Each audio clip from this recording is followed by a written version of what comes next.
em o Evangelho segundo escreveu Lucas, capítulo 5. Lucas, capítulo 5. A pesca maravilhosa. Lucas, capítulo 5, os versos de 1 a 11. Lucas 5, de 1 a 11. Vamos ficar de pé para a leitura da palavra de Deus, irmãos. Essa é a palavra da qual nos aproximamos com temor e tremor. Lucas 5, de 1 a 11. Aconteceu que, ao apertá-lo a multidão para ouvir a palavra de Deus, estava ele junto ao lago de Genezaré, e viu 2 barcos junto à praia do lago. Mas os pescadores, havendo desembarcado, lavavam as redes. Entrando em um dos barcos, que era o de Simão, pediu-lhe que o afastasse um pouco da praia, e assentando-se ensinava do barco às multidões. Quando acabou de falar, disse a Simão: faze-te ao largo e lançai as vossas redes para pescar. Respondeu-lhe Simão: mestre, havendo trabalhado toda a noite, nada apanhamos, mas sob a tua palavra lançarei as redes. Mas sob a tua palavra lançarei as redes. Isto fazendo, apanharam grande quantidade de peixes, e rompiam-se-lhes as redes. Então fizeram sinais aos companheiros do outro barco, para que fossem ajudá-los. E foram e encheram ambos os barcos, a ponto de quase irem a pique. Vendo isto, Simão Pedro prostrou-se aos pés de Jesus, dizendo: Senhor, retira-te de mim, porque sou pecador. Pois à vista da pesca que fizeram, a admiração se apoderou dele e de todos os seus companheiros, bem como de Tiago e João, filhos de Zebedeu, que eram seus sócios. Disse Jesus a Simão: não temas, doravante serás pescador de homens. E arrastando eles os barcos sobre a praia, deixando tudo, o seguiram. Amado Deus e eterno Pai, te adoramos na beleza da tua santidade, te louvamos pelos teus feitos, bendizemos o teu nome, damos-te graças pela tua revelação, damos-te graças pela tua palavra e te pedimos, ó Pai, fala, Senhor, ao nosso coração, fala, Senhor, ao meu coração, fala, Senhor, que o teu servo ouve, em nome de Jesus, amém. Podeis sentar, queridos. A plena satisfação do fiel mordomo de Cristo, a plena satisfação do fiel mordomo de Cristo. Queridos, a Santa Ceia, assim como o batismo, é um sacramento. A essência do sacramento, do sacramento é gerar no crente plena satisfação e dependência plena, total, ao Senhor da igreja. Um dos problemas, aliás, o grande sucesso prático da reforma protestante do século XVI, vou falar do sucesso, depois vou falar do problema. O grande sucesso prático da reforma do século XVI, dos reformadores, foi que aqueles homens, Calvino, Lutero, Zwingli, Melanchthon, John Knox, os reformadores, eles foram, antes de tudo, mestres da palavra. E eles ensinavam e disciplinavam. Há uma codependência. O meu reitor, reverendo Francisco Leonardo Schalweich, ele dizia: a pregação e a disciplina é como 2 braços de um corpo. 2 braços de um corpo. Nós não somos salvos para sermos indivíduos não governamentais. Nós não fomos chamados pela graça para vivermos ao nosso bel prazer. Nós não fomos chamados pela graça para sermos membros da igreja, participarmos dos sacramentos, nos alegrarmos em ir para o céu, mas no dia a dia imaginar que podemos fazer a nossa vontade. Não, nós não fomos salvos para fazer a nossa vontade. Queridos, Participar da Santa Ceia exige a consciência tranquila de se ser fiel a Deus como mordomo, de ser fiel a Deus na entrega dos dízimos e das ofertas. E dízimo é daquilo que nós percebemos. Dízimo é daquilo que o Senhor nos dá. Na verdade, não é apenas o dízimo, mas é o dízimo e a oferta. Porque nada temos, tudo é de Deus, tudo é Ele que nos dá. A inteligência, a saúde, o tempo, as oportunidades, os dons, os talentos, o salário. É Deus quem dá. O dízimo, como temos dito aqui reiteradas vezes, é apenas um método pedagógico. Um método pedagógico, mnemônico, para que nós nos lembremos de que a nossa vida tem que estar no altar do Senhor. Como diz Davi, Senhor, tudo vem de ti, e do que é teu, tu damos. Então você já percebeu, você sabe que o dízimo é do bruto. É do bruto que o Senhor nos dá. Louvado seja Deus, que alegria eu tenho. O presbítero Cleiton sabe disso, o nosso tesoureiro. Que alegria de poder dizimar do bruto. E Deus, na sua infinita sabedoria, Ele estabeleceu justamente dízimo para todos.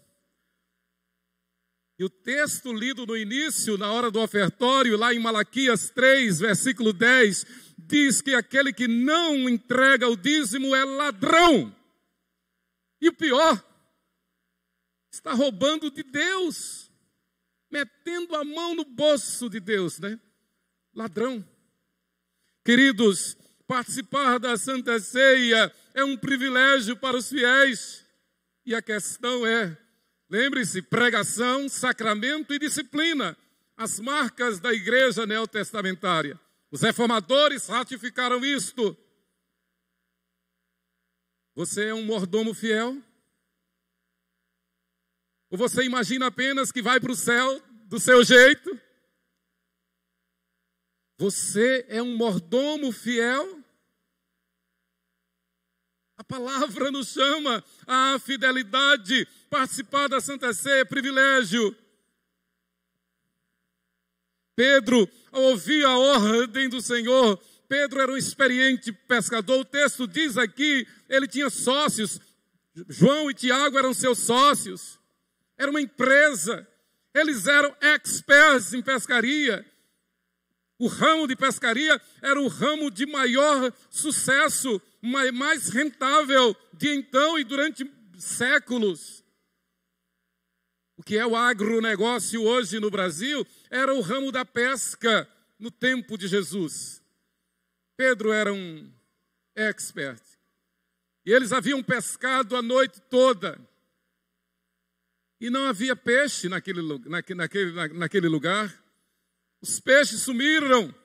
E de repente Jesus chega e ordena a Pedro que lance a rede. Faze-te ao largo, Pedro, e lançai as vossas redes. Mestre, havendo trabalhado toda a noite, nada apanhamos, mas sob a tua palavra lançarei as redes. Sob a tua palavra eu faço o que tu ordenas. Eu penso que não dá, eu penso que não vai ter, eu penso que não vai ter condições, eu penso que não tenho condições, eu penso que se der o dízimo dos 10% integral, eu vou ter prejuízo, eu vou ter perda. Eu penso, mas é palavra de Deus, é ordem do Senhor. Sob a tua palavra eu lançarei as redes. Queridos, mordomo, essa palavra vem do latim majordomo e significa o criado maior da casa. O Senhor nos chama de seus mordomos, administrador dos bens de uma casa, ecônomo. O Senhor nos chamou a cada um de nós para sermos seus mordomos. Daí que a doutrina da fidelidade nos dízimos e ofertas é chamada de mordomia cristã, exatamente porque nós somos os mordomos do Senhor. Que coisa linda quando nós vemos pais que ensinam os filhos desde cedo a entregar simbolicamente o seu dízimo. O pai ensina essa criança no caminho em que ela deve andar. estipula uma mesada e daquela mesada ensina ao filho que 10% é o dízimo, é do Senhor. A palavra mordomia significa cargo ou ofício do mordomo, mordomado. Então, na igreja nós temos o ofício da mordomia. A palavra no grego é oikonomia, que significa aquele que é diligente, aquele que é fiel na administração dos bens. Queridos, a obra é de Deus.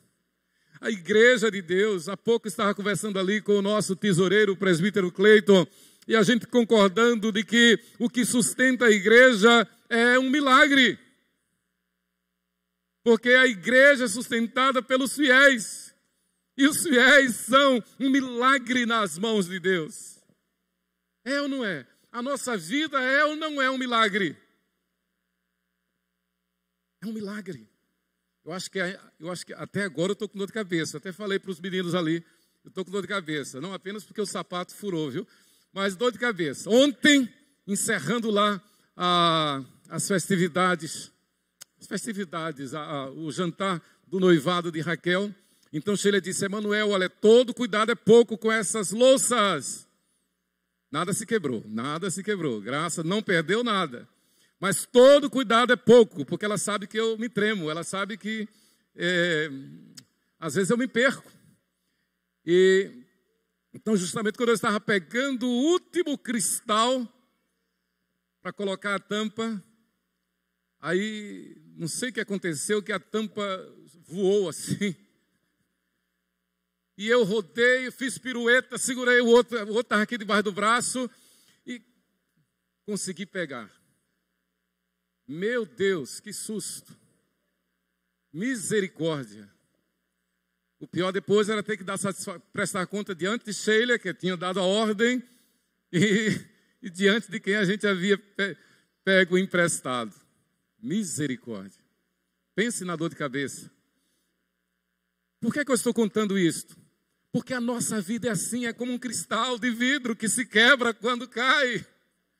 A nossa vida é um cristal, irmãos. Quem sustenta a nossa vida é Deus. Não é máscara que nos protege, nada contra. Não é a vacina, não é o tempo, não é a ocasião. Não, quem nos protege é Deus, irmãos. É Deus quem nos sustenta. E vai para o céu somente quem estiver como essa tampa daquele cristal tão lindo nas mãos de Deus. Você é mais do que aquela tampa. Ora, por causa daquela tampa que nem se quebrou, só me deu um susto, eu não dormi à noite, fiquei com dor de cabeça. Misericórdia. Agora pensemos, irmãos, que nós somos melhores do que, incomparavelmente melhores do que uma tampa de um cristal de vidro que se quebra quando cai. Queridos, no capítulo 4, João havia registrado a tentação que Jesus sofrera. Satanás atazanando Jesus, tentando Jesus, era o início do ministério. E antes de Jesus inaugurar o seu ministério, ele sofre aquela prova terrível. Você quer saber uma ideiazinha do que é prova? 150 rapazes de cerca de 20 anos internados no seminário. 150 rapazes, na minha época, éramos 150. Na faixa dos 20 aos 25 anos. Lá no Recife. Mas nós tínhamos consciência de que queríamos ser aprovados por Deus. Queremos ser aprovados por Deus. Então, um santo exercício naquela casa de profetas. Um santo exercício para quem quer ser fiel a Deus. É buscar a presença de Deus. É estar debaixo das ordens de Deus.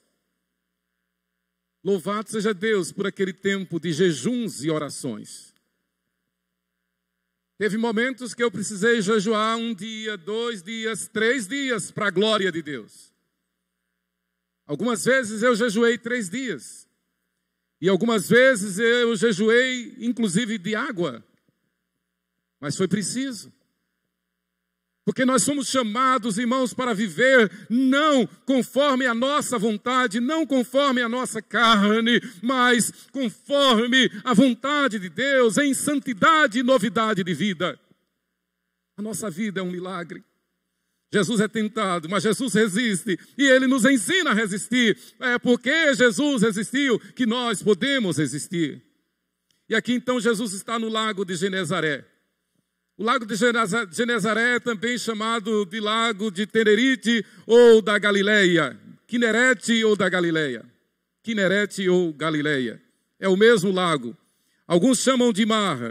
É uma extensão de 20 quilômetros de comprimento por 12 de largura. Está a 220 metros abaixo do nível do mar.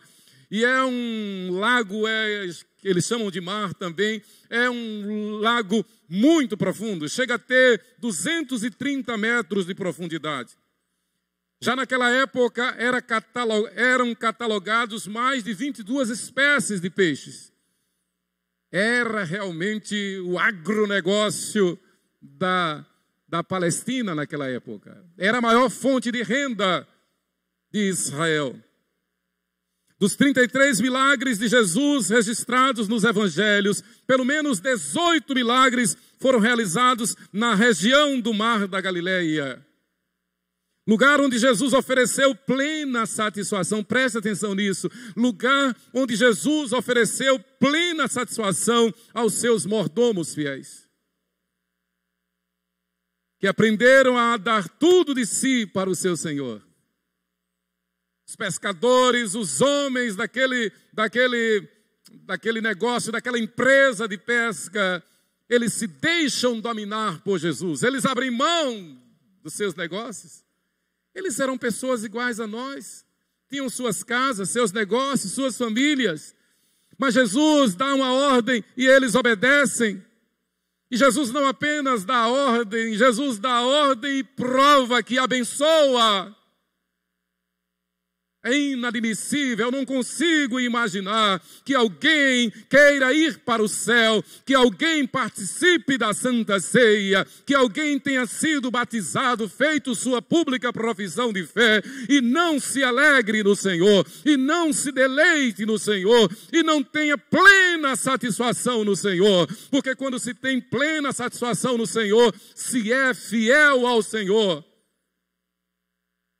Nós não queremos nos tornar como a igreja na Europa. A igreja na Europa se acostumou a cultuar os seus eminentes teólogos, a elogiar os seus teólogos. Eu me lembro que quando cheguei no seminário, nós aprendemos logo que o berço da teologia, não apenas por ser o berço da reforma, era a Europa. E a Alemanha, então, era onde estava o suprassumo do melhor da teologia. E realmente, os livros comprovam. Mas a pergunta que não quer calar é: onde está a igreja na Alemanha? Onde está a igreja na Europa? É bom citar as frases de Charles Spurgeon, as frases de John Stott, as frases de Lloyd Jones, as frases de Augustus Nicodemos, as frases de Hernandes Dias Lopes. É muito bom, são boas palavras, palavras abençoadoras, palavras emanadas de Deus para nós. Mas melhor do que citar palavras de terceiros é viver a palavra de Deus. A Europa se exaltou, a Europa se orgulhou, assim como está acontecendo nos Estados Unidos e temos visto acontecer no Brasil. Elogiando, exaltando os seus ícones, os seus mestres, os seus teólogos. Mas não basta, nem adianta elogiar os teólogos, é preciso que você seja fiel. É preciso que nós sejamos fiéis, é preciso que nós obedeçamos como Pedro obedeceu, irmãos. Sob pena de a igreja viver da sombra desses expoentes. Sob pena de a igreja viver à margem desses expoentes. E acontecer aquilo que aconteceu em Atos dos Apóstolos, quando os filhos do sacerdote Seva foram expulsar um demônio. E eles tentaram expulsar o demônio daquela pessoa, e os demônios lá naquela pessoa disseram: olha, Jesus eu conheço, Paulo eu conheço, mas vocês quem são? E a Bíblia diz que aqueles demônios deram uma surra naqueles evangelistas. Na verdade, eles citavam Paulo, citavam Jesus, mas eles não tinham vida com Deus. Nós não queremos ser uma igreja que viva de citar, mas uma igreja que viva de praticar. Nós não queremos uma igreja que viva das sombras do que foi a reforma, mas como muito bem disse Martinho Lutero, nós queremos ser uma igreja reformada, sempre se reformando. Na palavra, queridos, Jesus, então, nesse texto, ele nos ensina a termos plena satisfação na sua pessoa. Plena satisfação como mordomos fiéis, é o que ele nos ensina. Interessante que quando Jesus chama Pedro, a primeira vez, no versículo 5, Pedro diz mestre, e a palavra mestre aqui no grego é epistata. Jesus diz epistata. O que é que significa? Epistata é apenas professor. Ele chamou Jesus de professor. Como um mestre de obras, um técnico. Sim, mestre, sim, professor. Muito bem. E então responde, epistata, mestre, professor, havendo trabalhado toda a noite, nada apanhamos. E na verdade está embutida nesta resposta de Pedro uma ironia, uma crítica. O senhor é apenas um professor, filho de um carpinteiro, que viveu na carpintaria, que viveu trabalhando com madeira. Eu sou um pescador, a minha vida toda é como pescador, meu pai foi pescador, meus irmãos são pescadores, eu sou o responsável, eu conheço o tempo, eu conheço esse mar da Galileia. Eu trabalhei a noite toda, não tem peixe, mas Pedro, um homem de coração quebrantado, a despeito da sua experiência, ele diz, sob a tua palavra eu lançaria a rede. Mas perceba que ele até então reconhece Jesus como um mestre. Mas adiante no versículo 8, vendo isto, Simão Pedro, após o milagre, ele lança a rede, ele recolhe as redes cheias, o seu barco só não deu conta de receber toda aquela carga de peixes, foi preciso que eles pedissem um outro barco emprestado. E aí no versículo 8, Simão Pedro prostra-se aos pés de Jesus dizendo, Senhor, aí é diferente. Primeiro ele chamou Jesus de mestre, professor. Agora ele chama Jesus de Senhor. E a palavra lá no grego é Kyrios. Kyrios, meu dono, eu sou teu escravo. Meu dono, o salário que eu recebo é teu. Eu sou apenas um mordomo, eu sou apenas um escravo. A minha profissão é do Senhor. A minha inteligência é do Senhor. Os meus pacientes são do Senhor. Os meus clientes são do Senhor. Os meus fregueses são do Senhor. O Estado que me paga é o Senhor que me paga. A aposentadoria que eu tenho não é por vontade humana, é o Senhor que me dá. Portanto, Senhor, eis-me aqui. A minha vida no teu altar. A minha vida nas tuas mãos. A igreja é o reino de Deus aqui na terra. A igreja é o corpo vivo de Cristo aqui na terra. É interessante que há muitos que pensam que a igreja é um lugar de entretenimento e acham que a igreja deve viver de eventos e particularmente, e até esquece que estamos ainda numa pandemia, acha, vai chegar o 12 de agosto, então nós temos que trazer o melhor e o mais caro pregador, temos que lotar esse templo, epa! Aí a gente traz o famoso pregador e tem que convidar a polícia também para prender o pastor da igreja. Um dia desses aconteceu isso numa igreja aqui em Aracaju. Grande evento. Templo lotado. Não tem mais quem queira o templo lotado do que eu. mas eu quero ter pé no chão também. Mas o pior não é isso, não é medo da polícia. Porque, na verdade, numa época dessa, se a gente trouxer Hernandes Dias Lopes para cá, primeiro que não cabe, não vai ser aqui. A última vez que ele esteve aqui foi no Teatro Tobias Barreto. Teria que ser no teatro ou no estádio. Mas o problema não é nem isso. Ser indiciado pelo Ministério Público. Ter a insatisfação de ver os carros da polícia aí na porta. O problema não é esse, isso não é problema. O problema é você pensar que a igreja precisa de eventos. O problema é você esquecer que tem culto dia de terça-feira, que tem escola dominical, que o ano tem 52 domingos. E você acha então que o domingo é aquele que vem o famoso pregador. E você pensar que só tem aniversário da igreja se tiver um famoso pregador. Tem um homem aqui no Brasil que virou um herege, foi um grande pregador, e claro, eu não vou citar seu nome para não dar ibope, foi um grande pregador. Hoje é um herege. Mas ele diz uma palavra, hoje ele diz uma palavra verdadeira. E tanta asneira que ele fala, uma é verdadeira.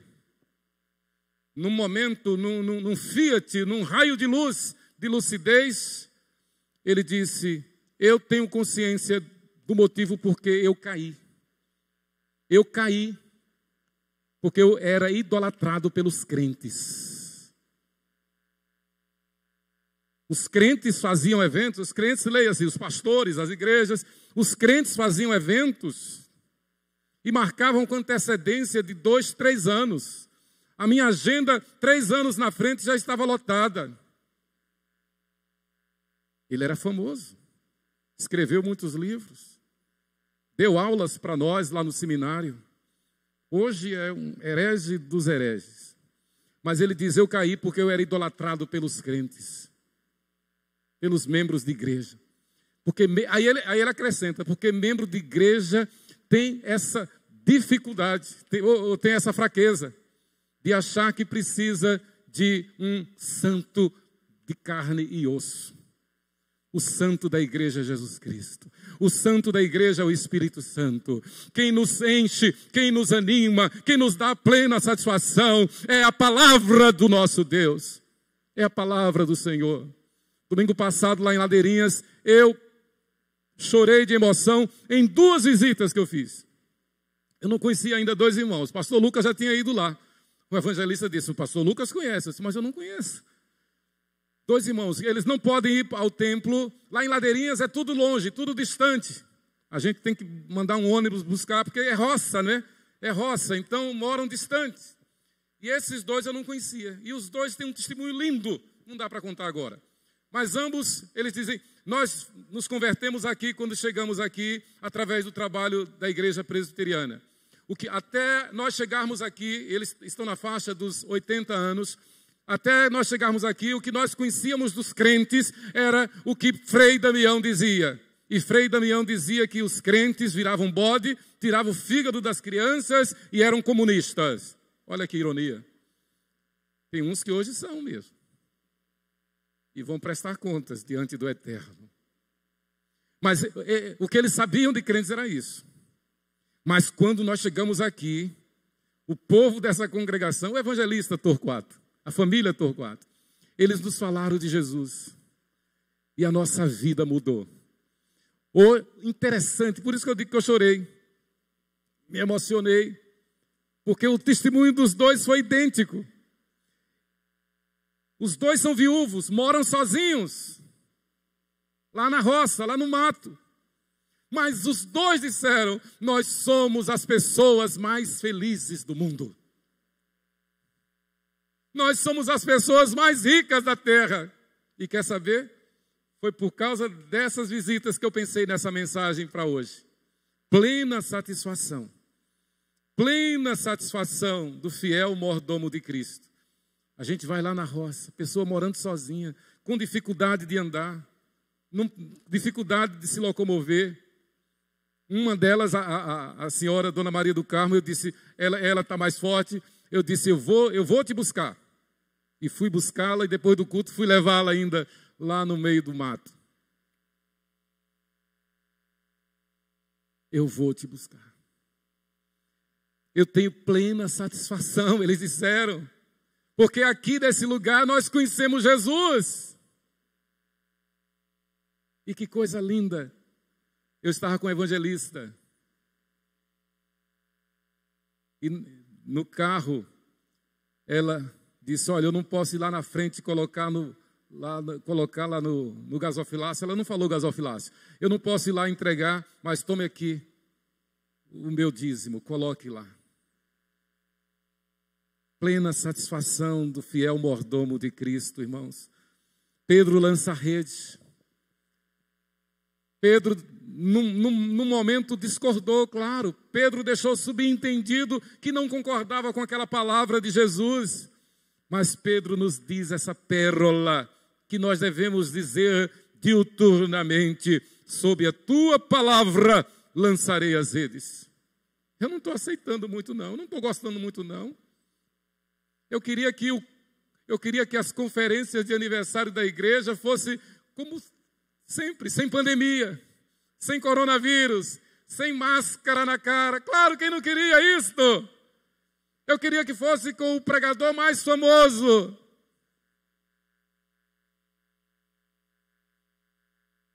Mas, sinceramente, antes de tudo, o que eu quero é nos 365 dias do ano, segunda, terça, quarta, quinta, sexta, sábado, domingo, o ano todo, ser encontrado fiel diante de Deus.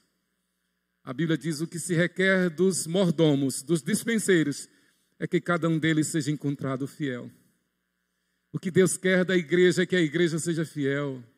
O que Deus quer da igreja é que a igreja viva não sob a palavra de Calvino, não sob a palavra de Lutero, não sob a palavra de Spurgeon, não sob a palavra de homens, mas a igreja viva sob a palavra de Jesus. Ele é a palavra, Ele é a verdade. Ele me empolga. Eu não estou preocupado se tem aniversário em agosto, porque se tem aniversário em agosto, se não é em agosto, porque de janeiro a dezembro nós estamos aqui. Tem culto todos os domingos, tem culto aos sábados, tem culto toda terça-feira. E, aliás, nós aprendemos na Bíblia que a reunião mais importante da igreja é a reunião de oração. Será que tem alguém querendo que toda terça-feira venha um famoso para poder vir para a reunião de oração? Eu quero dizer que o famoso, ele está aqui, e o famoso é Jesus Cristo de Nazaré. Quem faz a igreja é Jesus, quem prega é Jesus, quem ministra é Jesus. Não é o pastor, não é o presbítero, mas é a palavra viva e eficaz. É a Bíblia quem me dirige. Quando a banca examinadora do presbitério de Sergipe me examinou, e o exame começou 9 horas da manhã e terminou mais de meia-noite. Porque eu disse que eu creio na contemporaneidade dos dons espirituais. E isto é passivo de não ser ordenado.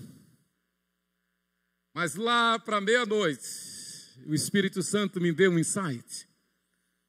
Estava aquele debate, tem, não tem dons espirituais? Tem, não tem na confissão de fé e tal.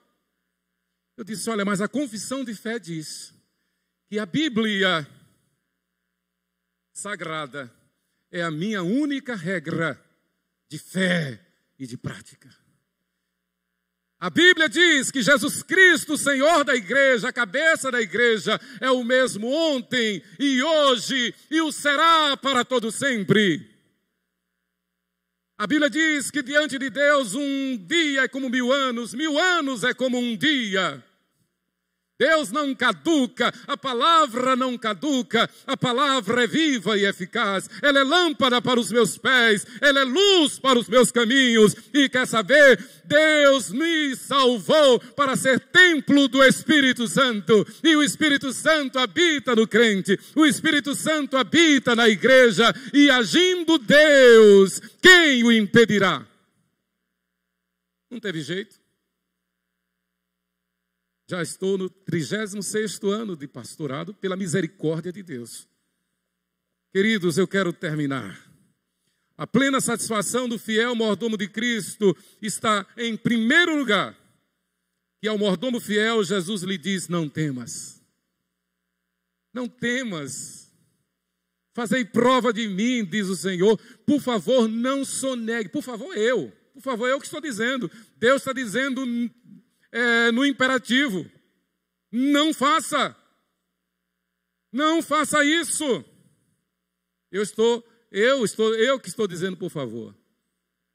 Não temas, o teu salário é meu, a tua vida é minha, a tua saúde sou eu quem te dou. O dízimo que você sabe contar e sabe contar muito bem, esse dízimo do salário bruto que você recebe é meu.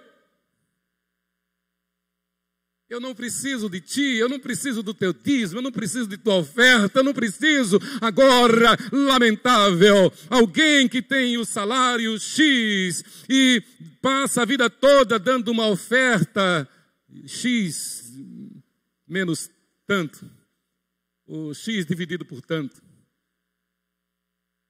De Deus não se zomba. Não temas, confia em Deus, seja fiel a Deus.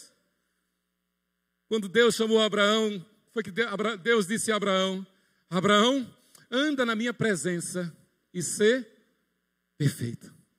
É bom nós dizermos que somos filhos de Abraão, mas cuidado para não incorrermos no erro dos judeus no tempo de Jesus. Jesus estava ministrando e os judeus vieram discutir, e os judeus vieram questionar e condenar Jesus, e bateram no peito e disseram, nós somos filhos de Abraão. E Jesus responde, se vocês fossem filhos de Abraão, vocês me conheceriam, porque Abraão me conhecia. Aí eles replicam, o Senhor, nós somos sim filhos de Abraão. Jesus então dá um checkmate, vocês são filhos do diabo. Porque se vocês fossem filhos de Abraão, vocês me obedeceriam.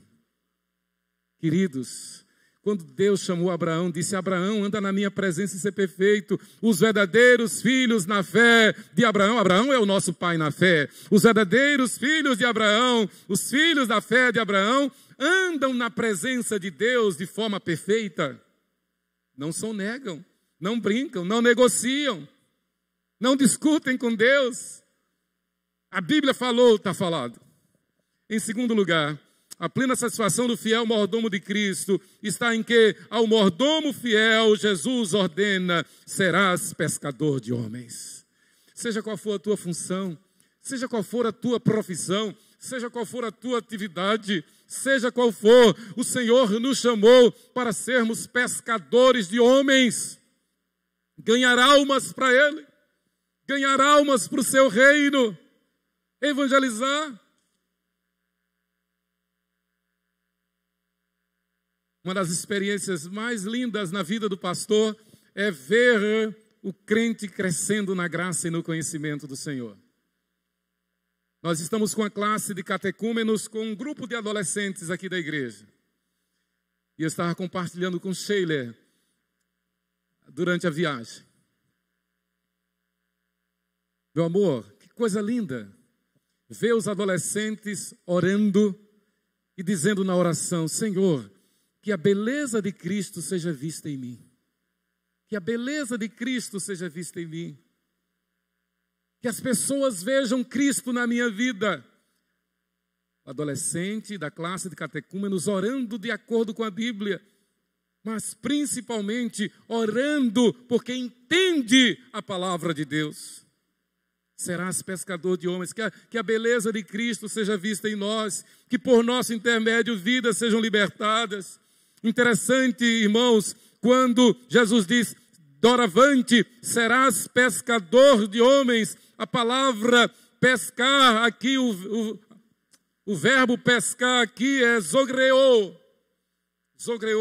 de zoe, essa palavra está na moda hoje, né? Zoe é vida, vida.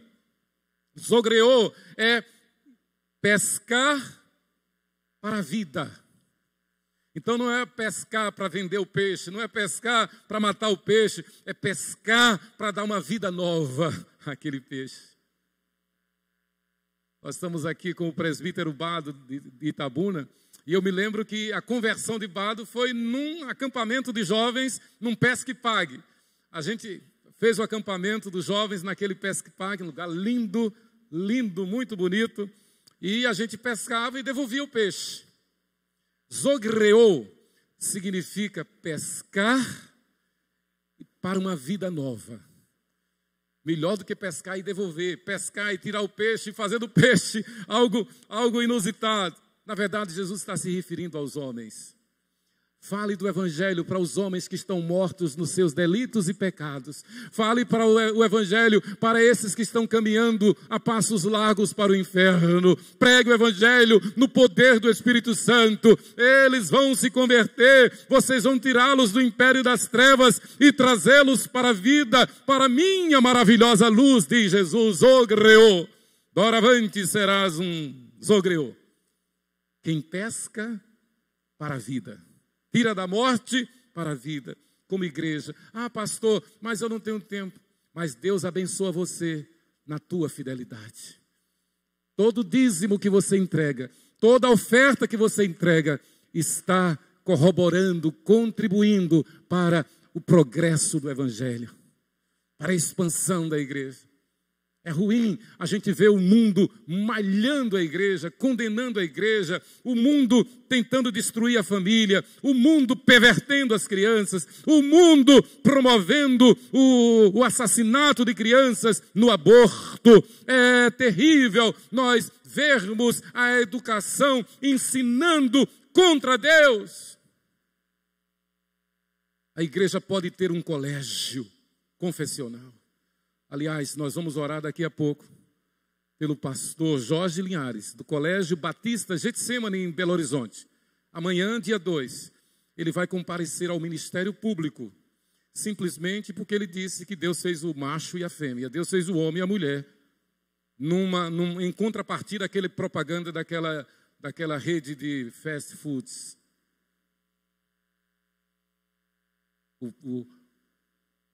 O príncipe das trevas é terrível. Os filhos das trevas são terríveis. E o pastor Jorge Linhares e o Colégio Batista Getsemane, que é uma referência, sobrinhos de Sheila, filhos do pastor Maurício, estudaram lá. Eu conheço o colégio, é uma potência. Colégio confessional. O diretor do colégio vai ter que comparecer perante o Ministério Público para se justificar, acusado de homofobia, porque disse que Deus fez o homem e a mulher, Deus fez o macho e a fêmea. Então, na nossa fidelidade, nós podemos ter nosso colégio confessional, o Colégio Presbiteriano de Aracaju, aqui na 12 de agosto. Estamos com tudo encaminhado, mas precisa recurso. Quando a gente está para concretizar o projeto, veio a pandemia, mas o sonho não morreu. O sonho não morreu. Este é um sonho do nosso pastor emérito, reverendo Neemias Araújo de Carvalho. E eu creio, eu não tenho dúvida que esse sonho pode ser concretizado, realizado. Eu tenho compartilhado com o pastor Lucas, quem sabe a gente transforma esse espaço todo, essa área toda aqui no Colégio Presbiteriano de Aracaju, e a gente coloca o templo em outro lugar, porque essa zona, essa área, esse bairro é excelente para colégio. Sonhe comigo, ore comigo. Senhor, dê que a igreja 12 de agosto tenha o Colégio Presbiteriano de Sergipe, o de Aracaju. E nós transformaremos esse espaço todo, que já tem estrutura, no colégio. E o templo vai para outro lugar. Eu sonho com isso e oro por isso. E se Deus se agradar, Ele vai realizar este sonho para a glória dEle. Mas em terceiro lugar, o mordomo fiel deixa tudo e segue Jesus. O texto diz que ele, arrastando eles os barcos sobre a praia, deixando tudo, o seguiram. Esse deixar é pleno, é total. Deixaram tudo. Deixaram a empresa, deixaram os seus negócios, deixaram a sociedade, deixaram os seus empreendimentos, deixaram as suas riquezas materiais e seguiram a Jesus. Que bom que você não precisa deixar tudo. Que bom que nós podemos ter pastores que cuidam das ovelhas, para que as ovelhas cuidem de suas atividades. Pense nisto. Deus pede apenas que você seja fiel. Queridos, e quando nós nos sentamos à mesa, sentamos é força de expressão, quando nós nos aproximamos à mesa da Santa Ceia, a primeira lição que o Espírito de Deus nos dá é: você é fiel? Examine-se, pois, o homem a si mesmo, e assim coma do pão e beba do cálice. Pois quem se aproximar dessa mesa com infidelidade estará trazendo condenação para si. A mesa da Eucaristia, a mesa da Santa Ceia é um dispositivo que nos alerta para a fidelidade. Só participe da Santa Ceia se você for fiel. Que Deus nos abençoe.